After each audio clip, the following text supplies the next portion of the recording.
So hey everyone, I hope you people are doing well. आप लोग अच्छे से होगे, अच्छे से पढ़ाई कर रहे होगे, टर्म 2 की तैयारियों में लगे हुए होगे। लेकिन गाइज मुझे पता है कि इस वक्त आप लोग एक और चीज़ों में लगे हुए हो। डेली सुबह उठते के साथ में और देर रात खत्म होने तक में आपको इंतजार रहता है आप सबके टर्म 1 रिजल्ट का।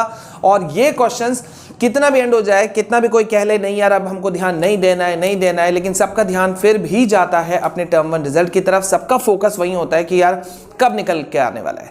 वैसे गाइज एक चीज यहाँ पे एक चीज अच्छा हुआ कि बहुत सारे यूट्यूबर्स जो पहले बोल रहे थे कि यार ये बकवास है, टर्म 1 का रिजल्ट आएगा ही नहीं, आएगा ही नहीं, आएगा नहीं, कम से कम उनके मुंह पे ताला थोड़ा सा लगा। वाई? क्योंकि जैसे ही डिजी लॉकर ने अपने ट्विटर हैंडल पर, ऑफिशियल ट्विटर हैंडल पर उन्होंने ये कह दिया कि भाई रिजल्ट्स कमिंग सून, और जिन बच्चों ने अभी तक अपने आप को रजिस्टर नहीं करवाया है डिजी लॉकर ऐप में या उमंग ऐप में, वो जल्दी से रिजल्ट देखने के लिए अपने आप को रजिस्टर कर ले। और ये बात मैं आप लोगों को भी कह रहा हूं। तो उनके ट्वीट आने के बाद में सबके सुर बदल गए और अब सब कह रहे हैं कि हाँ भाई चलो हम मान रहे हैं रिजल्ट तो आ रहा है। हाँ, एक्चुअल सिनेरियो, एक्चुअल डेट नहीं है, ये बात है। अब यहां पर एक बड़ा चीज निकल करके आ रहा है। मैं कई मेल्स को मैं खुद से देखता हूं, बहुत बड़ा चीज निकल कर क्या आ रहा है गाइज कि जो बच्चे हैं वो ओवर स्ट्रेस्ड हैं और आप लोगों का रिजल्ट के ऊपर में उनका स्ट्रेस और ज्यादा बढ़ गया है। ठीक है, पेरेंट्स का बार बार सवाल आता है कि सर रिजल्ट का क्या होने वाला है। देखो बच्चों, मैं एक बात बताऊं, सीबीएसई अभी फंसी हुई तो है, ये तो एकदम क्लैरिटी हो चुका है, क्योंकि स्कूलों से डेटा मांगना, स्कूलों का डेटा नहीं देना, इंटरनल मार्क्स में गड़बड़ी होना, या फिर एग्जाम्स जो आप लोगों के हुए वो तो आप लोगों के सामने का क्लियर पिक्चर है, जिसे आपने फील किया था, आपने देखा था कि भाई टर्म 1 एग्जाम चल रहा था और टर्म 1 एग्जाम के साथ में 100 इश्यूज भी चल रहे थे, कोई मुद्दे रुके हुए नहीं थे, बहुत सारे मुद्दे थे।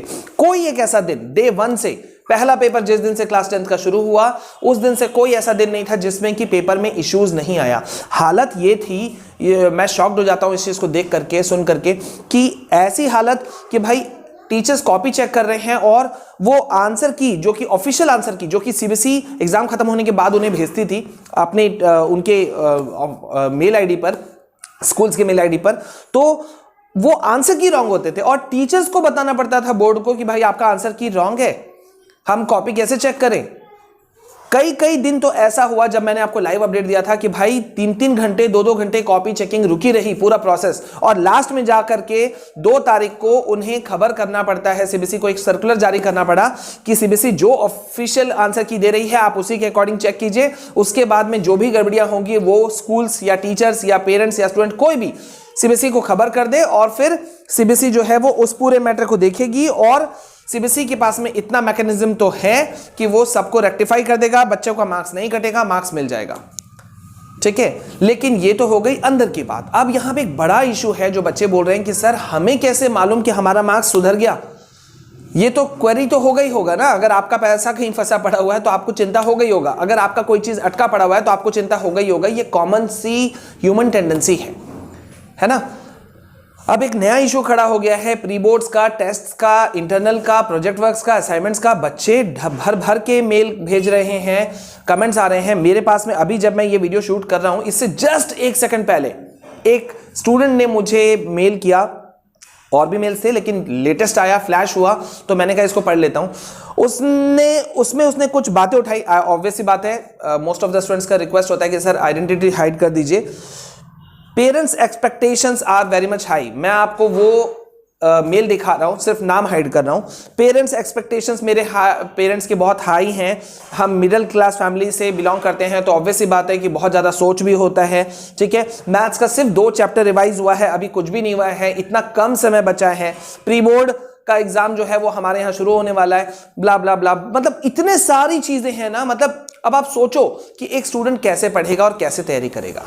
ठीक है, ये बड़े इश्यूज हैं। तो स्कूलों को इस बारे में कुछ ना कुछ सीबीएसई और स्कूल्स को मिलकर के एक रास्ता निकालना चाहिए, क्योंकि जहां तक बात है प्री बोर्ड का, यूनिट टेस्ट वगैरह का, पीरियोडिक टेस्ट का, असाइनमेंट्स का, प्रोजेक्ट वर्क का, ये कहीं ना कहीं स्कूल्स के हाथ में है। कुछ इसका अल्टरनेटिव निकाला जा सकता है, जैसे कि अभी वेस्ट बंगाल में उन्होंने पोस्टपोन कर दिया प्री बोर्ड्स को। कब लेंगे नहीं लेंगे उसका कोई अता पता नहीं है ना। अब यूपी में भी अभी स्कूल्स नहीं खुले हुए हैं, दिल्ली में भी अभी रोक लगा दिया गया कि अभी नहीं, जल्दी खुलेगा, थोड़ा सा टाइम और लिया जाएगा।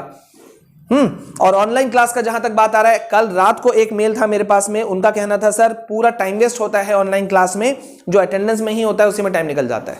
बड़े इश्यूज हैं, लेकिन देखो बच्चों अभी आप लोगों को शांत रहते हुए चलना है और अपनी तैयारियों को पीछे नहीं छोड़ना है, ठीक है। लर्निंग लॉस जो हुआ है वो तो हुआ ही हुआ है। कल मैं एक आर्टिकल पढ़ रहा था, आप भी पढ़ सकते हो, द इंडियन एक्सप्रेस का है कि टीचर्स भी परेशान हैं कि दो तरह का जो फॉर्मेट हो गया, टर्म 1 का अलग है और टर्म 2 का फॉर्मेट अलग है, उसमें टीचर्स ही नहीं स्टूडेंट्स भी परेशान है। द इंडियन एक्सप्रेस बोलोगे तो मैं आप लोगों को डिस्क्रिप्शन में उसका लिंक भी दे दूंगा, खुद से पढ़ लेना। और रही बात टर्म 1 रिजल्ट की, तो भाई अभी टर्म 1 रिजल्ट का कोई अपडेट नहीं है। आप गूगल सर्च करोगे, हर न्यूज चैनल आ रहा है रिजल्ट, आ रहा है रिजल्ट, लाइव अपडेट आ रहा है रिजल्ट, लेकिन कब आएगा नोबडी नोज। हाँ आएगा और कुछ भी साइन होगा तो मैं आप लोगों के साथ पक्का शेयर करूंगा, ठीक है। सो अच्छे से पढ़ो, सेफ रहो, प्रेशर मत लो, टेंशन मत लो, बस आगे बढ़ो, ठीक है। और हम लोग सब साथ हैं, इसके लिए कोई चिंता करने की जरूरत नहीं है। मिलते हैं नेक्स्ट वीडियो में। This is all from my side. जय हिंद, जय भारत।